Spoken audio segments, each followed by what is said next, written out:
What's up, guys? It's your boy Giovanni, the G35 fan, back at it again with another video on the G35. So, like always, guys, if this is your first time tuning into the channel, do me that favor, subscribe right down below the video. Show your support by hitting that thumbs up and liking this video. I can't stress anymore, guys, but by you liking this video, sharing the video, it will help out in the YouTube algorithm, and that way anybody else who has an all-wheel drive looking at replacing their lower control arm can use this as a guidance or a reference. So the only reason why I thought I would do this video is because I couldn't find out any videos on how to do it on an all-wheel drive. So if y'all can put this video out there, share it, it possibly could help out somebody else trying to do this little replacement and remove and replace of the lower control arm. But like always, guys, been talking too much, so let's get this video started.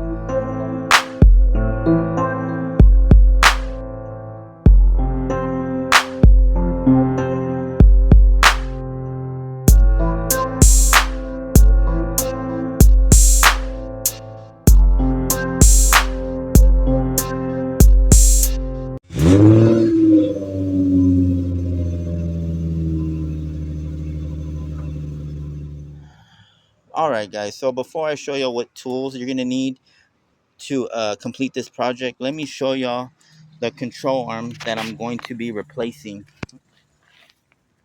So right here is the control arm that I'm going to be replacing. Now there's two lower control arms when it comes to the front of the suspension on the all-wheel drive. The one that I'm replacing, is the name for it is front forward lower control arm. So you want to make sure you get the right control arm, because there is another front lower control arm, but that one is the rear wood, and it's gonna look like that. So two different control arms, so make sure you get the right one. Not only that, guys, but I saw it on other forums, on other sites, when it said that their control arm was compatible with an all-wheel drive. You want to make sure you look at your control arm, because as you can see, you have a bolt right here, here, and back here. Some of the control arms that I saw that claim they're for all-wheel drives have a bolt here, and then they have a little bracket where your other bolt goes, and then another bracket right there. So totally different from this part right here. So you just want to make sure you're getting the right part for your car, and don't assume when it says meant for the all-wheel drive that it's meant for the all-wheel drive. You want to make sure you get the right part. So just thought I'd let y'all know that there are two different lower control arms, because I didn't know that until I finally looked under the car. And then you want to make sure you get the right control arm. So just thought I'd let y'all know. Now let's see what tools you need. All right, guys, so to remove the lower control arm, these are the sockets you're going to need. Now if you're going to mess with the end link, you'll need this one right here. If you're not going to mess with the end link, you won't need a 17 millimeter. But being that I'm replacing the end links, the control arm, and the sway bar and all that, I'm going to use that socket. But for the time being, let me just show you what y'all need. So you're going to need a 22 millimeter socket, a 19 millimeter socket, a 14. If you are going to remove that end link, you'll need a 17. And then the last one is you're going to need another 19 with a 19 millimeter or 19 6-point wrench right there. Sorry. So those are the tools you'll need. And then for the ball joint, removing that, you'll need one of these, which is like a pickle fork. You'll need a cheater bar, or you can say breaker bar, and then a breaker bar right there. You'll need a 3-pound sledgehammer, or something that has a lot of weight to use for removing the ball joint. Flathead and some pliers, because you're going to need to remove the pin on the ball joint to loosen up that bolt. I sprayed it with some PB Blaster, being that I didn't want the bolts to get all rusted. So I went ahead and sprayed that. You're going to need a torque wrench right here to torque everything down. And then, of course, you're going to need your ratchet, whether it be, or your wrench, whether it be a 3/8 or a 1/2 inch. And then once you put all the bolts back together and everything, use some of this to put on the bolt so it, you don't have any issues removing it. And if you need extension, you need extension. But for the most part, this is everything you're gonna need. All right, so like I had mentioned, I'm already working on the end link. I removed this bolt already because, as you can see, I took off the sway bar because I'm putting a new sway bar on. But if you're not gonna mess with the end link, then you'll just need your 14mm socket right there. So yeah, I just thought I'd show y'all that. And then for right here, being that this bolt is in a tight spot, you might want to remove your sway bar. That way it just swings down, because the clearance between here and here is very limited. So it makes it difficult getting a socket in there. So for that one, you'll need like if you don't remove the sway bar, you'll need a 19mm socket, but it'll have to be, a smaller one, because the deep socket will interfere with the sway bar. So being that I did remove the sway bar already, I can use the deep socket. And then on the opposite side of this, which is the nut, you're going to want to use your 19mm wrench, a 6-point. That way it makes it a lot easier to grip.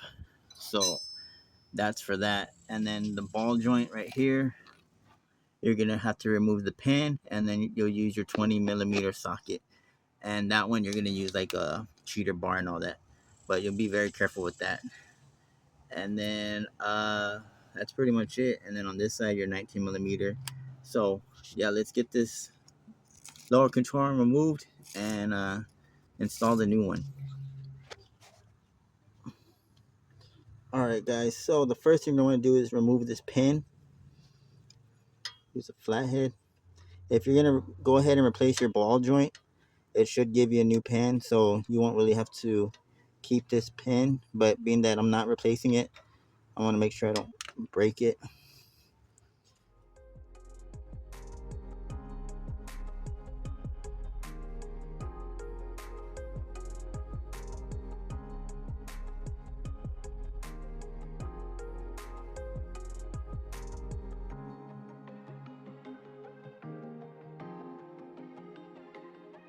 So guys, some information you might want to know. You're gonna need a car jack or like a jack stand to lift up right here on this control arm, because once you remove that 22mm nut and bolt for the ball joint, it's gonna drop, and you're gonna want to be able to have access back here and clearance, so that way you can be able to take off that nut. So I have it on the jack stand right now. I just thought I'd show y'all and let y'all know. But this one's gonna be a 19mm socket, so we're gonna take it off right now.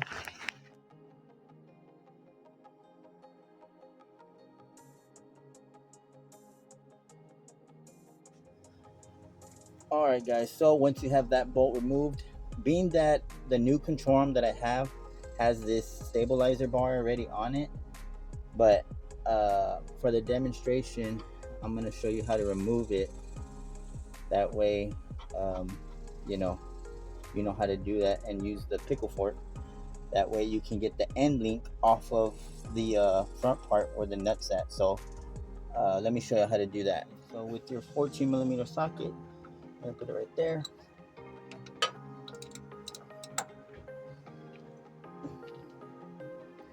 And then with your cheater bar,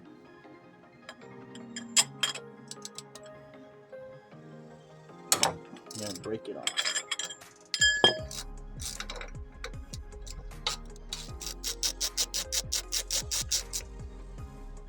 Right there.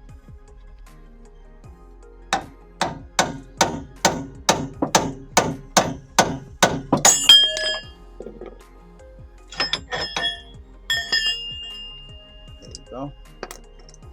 Got that off. All right, and then you're gonna undo these bolts right here, which is a 14mm socket. And once you loosen up those bolts, that whole stabilizer link will just pop off. So we're gonna do that right now.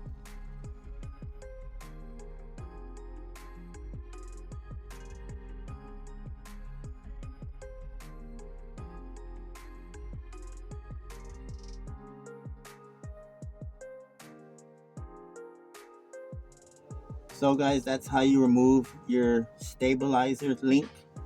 Like I mentioned, the control arm that I got, the new one, already comes with this built in, but for the demonstration, you know, that's how you remove it.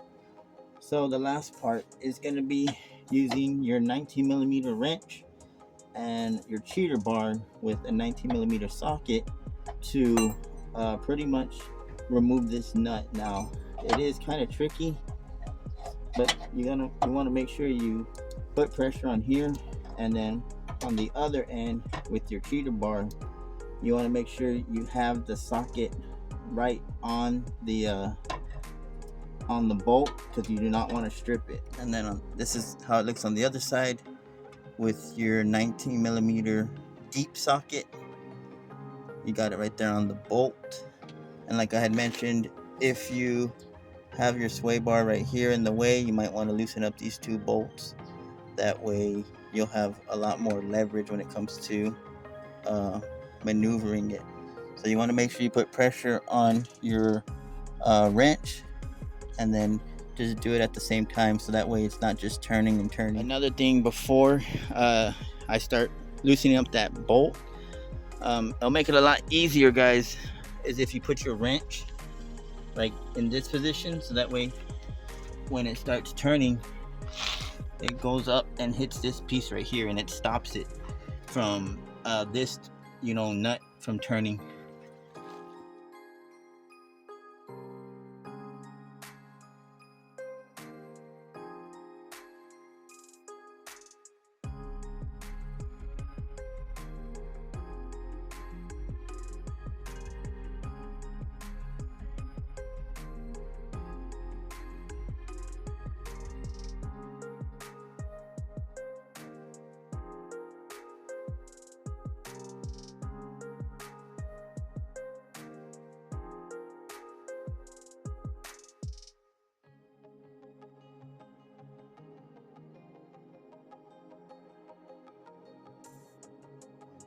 So this is for an all-wheel drive 2006 Infiniti G35 sedan. So just thought I'd let you know. So now I'm going to go ahead and put everything back together, and we'll go from there.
Alright guys, so once you have everything put together, you're going to want to pretty much hand tight everything, and then once everything's set, you're going to torque everything down. Now for the ball joint, you want to make sure you have enough room for the cotter pin to go through. Same for the stabilizer bar. Like I said, I'm not going to do any of the end links and all that right now and torque that down, being that um, I'm still going to install the new sway bar and all that. But for the time being, the torque specs that you're going to have, starting from left to right. So for the ball joint, guys, that torque spec is going to be 56 to 69. So I'd say like 70 feet-pound of torque. And then next to that is going to be the end link nut, which I'm not going to do. But if you are, it's 59 to 70 feet-pound of torque. If you're going to do the caliber nut, which is this second one, you're going to want to torque it down to 52 to 62. And then the main one for the inner bushing nut, uh, which one goes on the main frame, you're going to do it at 89 to 103 feet-pound of torque. But that's just what I was going off when I looked it up on the forum. You might want to check it yourself just to double check. But for the most part, yeah, it recommends that you do all the torquing once you have the car lowered down.